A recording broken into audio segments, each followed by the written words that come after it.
William Abur is a Sudan affairs analyst and joins me from Melbourne, Australia. Thanks for speaking to us, William. The UN says $2.57 billion is needed to help Sudan's humanitarian crisis. That's a massive number. Is so much money needed as a result of the current violence and the power struggle, or the unrest that's been happening there over the last few years? And this is just now a accumulation of what's been happening. It is a combination of both. It's a combination of accumulation of what happened in many years, and also it gets worse due to the current war.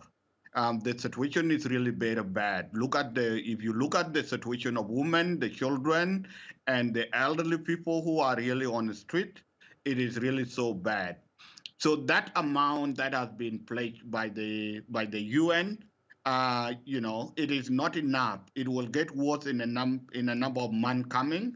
The situation will really get worse in that country, and people that are also fleeing to the neighboring countries. Those neighboring countries does not even have the capacity to be able to support those who are also seeking the asylum or those who are in the border.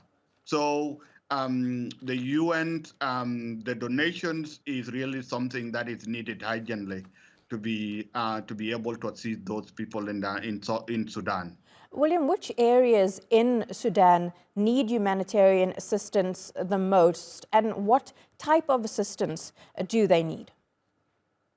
Darfur is one of the areas that need assistance. They need food. They need medical assistance. Khartoum also is one of the areas that need the humanitarian assistance. People need food. People need the medical assistance. People also need the water, the clean water. All this is all the basic needs. Facilities are not functioning at the moment due to the conflict. So there is a high need of humanitarian assistance in the country.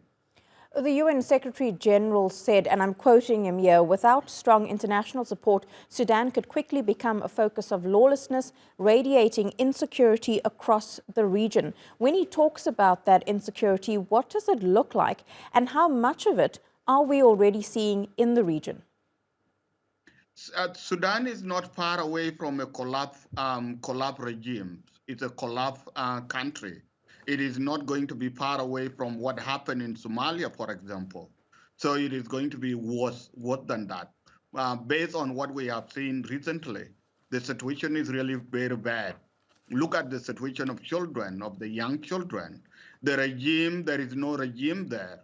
So it becomes, the two parties or the two generals that are competing over the power, and therefore the basic need of the community or the people is highly neglected.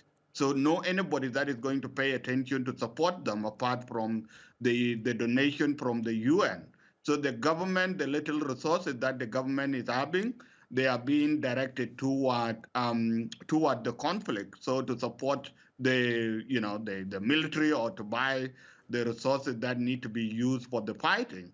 Therefore, there is no there's no attention or the support for the civilian in the country. It's a really difficult situation right now that possibly is only going to get worse. William Abur, really appreciate you taking the time to speak to us. Thank you so much. Thank you. Thank you so much.